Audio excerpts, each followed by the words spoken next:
Si Tuba Buyek Usten ay isang panauhin sa Abdelkez, isa sa mga pinakapinapanood na programa sa YouTube sa buong mundo. Ang mga sikat na bituin sa mundo tulad ni Navail Smith, Ryan Kazedon at Jessica Alba ay dati nang lumahok sa programang pinangungunahan ni Boca. Si Tuba Buyek Usten, na sumagot sa mga tanong na ito ng taos-puso, ay muling namangha sa lahat.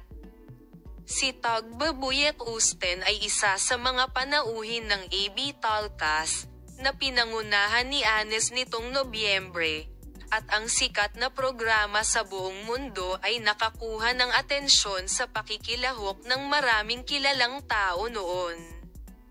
Si Tuba Buyek Usten, na taimtim na sumagot sa mga tanong ng babaeng ito, ay naging mainit na paksa sa kanyang mga sagot. Lumaki siyang mag-isa.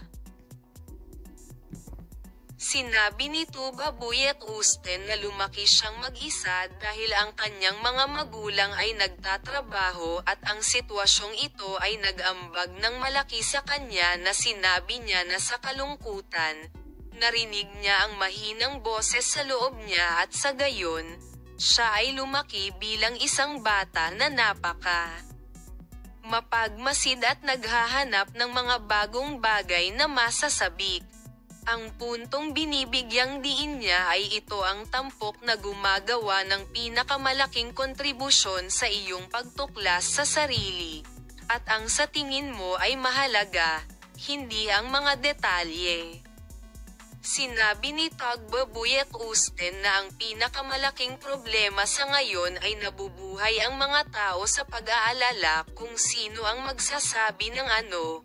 Sinabi ni Tuba Buyek Usten na iniisip niya na nagbabago ang lahat ayon sa mga sitwasyon, emosyon at personalidad na gustong ipakita ng mga tao. Ibabahagi namin sa iyo ang mga detalye tungkol sa paksa Apolem. Makita ka sa mga bagong video.